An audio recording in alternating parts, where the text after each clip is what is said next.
అయితే ఈరోజు మనం ఈ యాకోబు పత్రిక బుక్ ఆఫ్ జేమ్స్ ఎవరు రాశారో చూద్దాం. జనరల్గా మనం చదివితే అర్థమైపోతుంది కదా యాకోబు రాశాడని. అయితే యాకోబు అంటే మనకి గుర్తొచ్చేది లేదా తెలిసిన వాళ్ళు ఎక్కువ బైబిల్ ఎవరంటే అబ్రహాం కుమారుడు ఇస్సాకు, ఇస్సాకు కుమారుడు యాకోబు. ఇది పాత నిబంధనలలో కదా. అయితే అలాగే కొత్త నిబంధనలో కూడా మనం ఇద్దరు యాకోబులను చూస్తాం ఎక్కువగా.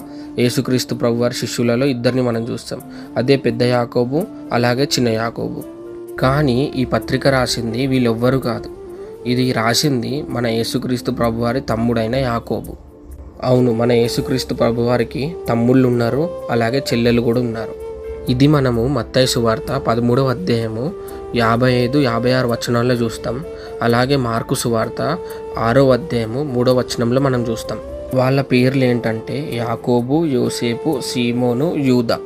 అలాగే సోదరి మనులు అని కూడా ఉంటుంది. అయితే ఈ బుక్ ఆఫ్ జేమ్స్ యాకోబు పత్రిక రాసింది యేసుక్రీస్తు ప్రభువారి తమ్ముడైన యాకోబు.